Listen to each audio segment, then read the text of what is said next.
Today we're speaking with Fort Lauderdale bankruptcy attorney Tony DiTocco. Tony has satellite offices in Broward, Dade, and Palm Beach counties. Tony, what is bankruptcy and why do people file for bankruptcy protection? Well, Robin, as you're aware, we Americans are currently struggling through our worst economic crisis in nearly a century. Foreclosures are at record levels, unemployment here in Florida is in excess of 10%, and credit card defaults are out of control. As a result, every month, thousands of Floridians are seeking protection under the federal bankruptcy laws. Now, those laws are designed to allow people to eliminate certain debts and have a fresh beginning for themselves and their families. I understand there are several different types of bankruptcy, Tony. What's the difference between a Chapter 7 and a Chapter 13? Well, a Chapter 7 bankruptcy is what we refer to as a liquidation bankruptcy, in which you eliminate most of your debts in exchange for giving up certain assets. In a Chapter 13 bankruptcy, the trustee determines that there's too much excess income every month that you can't just wipe out your debts in one shot. So as a result, you have to enter into a 3 to 5 year repayment plan. Most of the bankruptcies, in fact 3/4 of the bankruptcies filed in South Florida, are indeed Chapter 7 bankruptcies. And how does one qualify for a Chapter 7 bankruptcy? Well, there are 3 ways you can qualify for a Chapter 7 bankruptcy. First, and most commonly, is that you earn under the median income for a family of your size or a household of your size. For instance, a 2-member household, the threshold is about $50,000, and as long as you earn under $50,000 for a 2-person household, you automatically qualify for a Chapter 7 bankruptcy. The second way is that the majority of your debts are business debts. If you can show that the majority of your debts are from a business-related activity, you automatically qualify.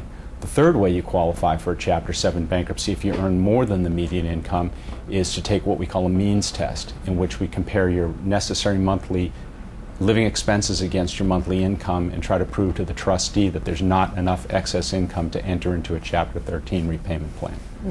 And would I have to give up all my assets in a Chapter 7?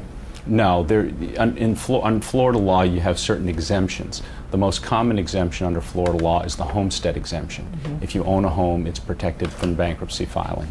Now, the second category of exemptions is the personal property exemption. In the personal property exemption, you can keep up to $1,000 of personal possessions like cash, jewelry, other possessions.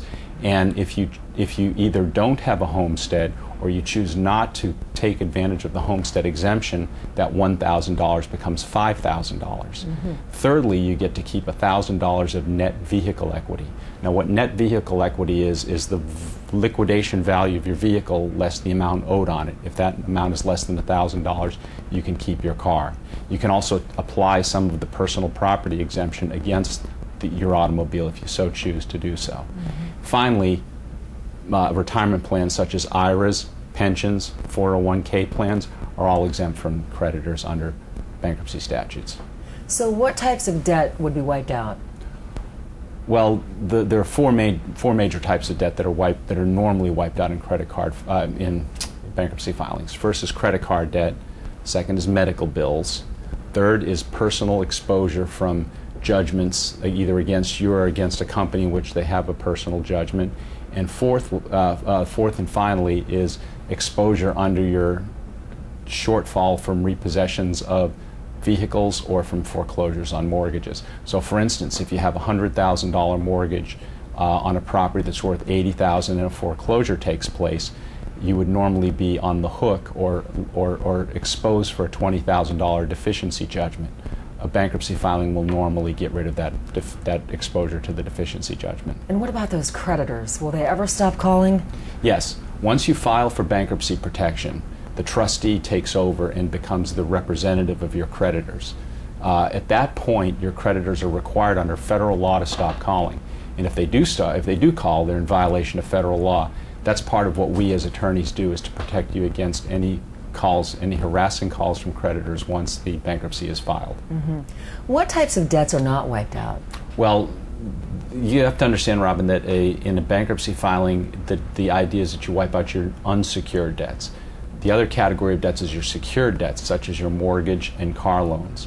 Even though you wipe out your personal exposure under the mortgage for a shortfall in the case of a foreclosure, you don't wipe out the actual mortgage itself. The mortgage still remains a debt on the property. The second type of debt that's not wiped out is student loans. It's very difficult to wipe out student loans. Third type of debt that you cannot wipe out is alimony and child support. And finally, most income tax debts are not wiped out in a bankruptcy filing. Hi, I am bankruptcy attorney Tony DiTocco. Thousands of Floridians each month are using bankruptcy as a way to make a new beginning for themselves and their families. Every day, people from all walks of life ask me whether they qualify for bankruptcy protection. So I created a free online video that answers the basic questions most commonly asked. Please visit our website or call today for a free consultation. We have offices in Fort Lauderdale with satellite offices in West Palm Beach and Miami. So call and let's try to put you on the road to a better future. Tony, what is the bankruptcy process and how long does it take? Well, Robin, we can work as quickly as the client can work. If the client has their paperwork together and they provide it to us today, we can file your bankruptcy tomorrow. So we can work as fast as our client can work. And we often do overnight filings in emergency situations. But once the filing takes place, almost immediately we receive a notification from the court that a meeting of the creditors has been set up, and that usually takes place 30 to 45 days after the filing. We accompany our client to the 341 meeting, the meeting of the creditors. The trustee typically asks a series of questions lasting no more than 5 to 10 minutes of the client, and assuming all the paperwork is in order, that's pretty much the end of the process. From that point, it goes to the judge and gets signed off. Who can find out, and is there a risk of being fired as a result of filing? Well, bankruptcy filings are a matter of public record, but the only people who are really given notice of that filing are your creditors. So friends, family members, and employers don't have any way to know that you filed bankruptcy unless they go and search the public records. But even if they do search the public records, and even if they do find out that you've filed a bankruptcy, it's a violation of federal law for your employer to fire you on that basis. How difficult is it to rebuild your credit? Actually not as difficult as you might think. First of all, based on the fact that thousands of people are filing bankruptcy every month, typically the creditors nowadays are ignoring bankruptcies that are more than 3 to 5 years old, even though a bankruptcy does stay on your records for 10 years.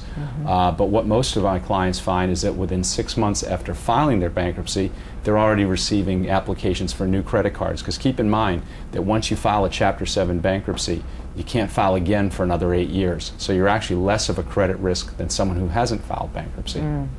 Tony, do you have any more advice for somebody considering filing bankruptcy? Yes, today I've answered the most basic questions regarding bankruptcy filings. Keep in mind that for every client there's a different variation on the various rules we've discussed, so don't take anything I've said here today as legal advice, but rather just as a guideline as to what your rights and responsibilities are in a bankruptcy filing. What I encourage you to do is visit our website or give us a call for a free consultation, and we can walk through your specific case and see how we can help you.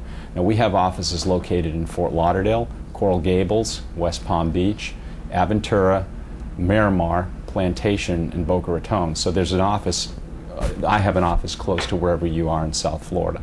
And let's get together, talk about your situation, and see if we can put you on the road to a better future. Thank you, Tony. Again, we're speaking with South Florida bankruptcy attorney Tony DiTocco. Thank you for joining us.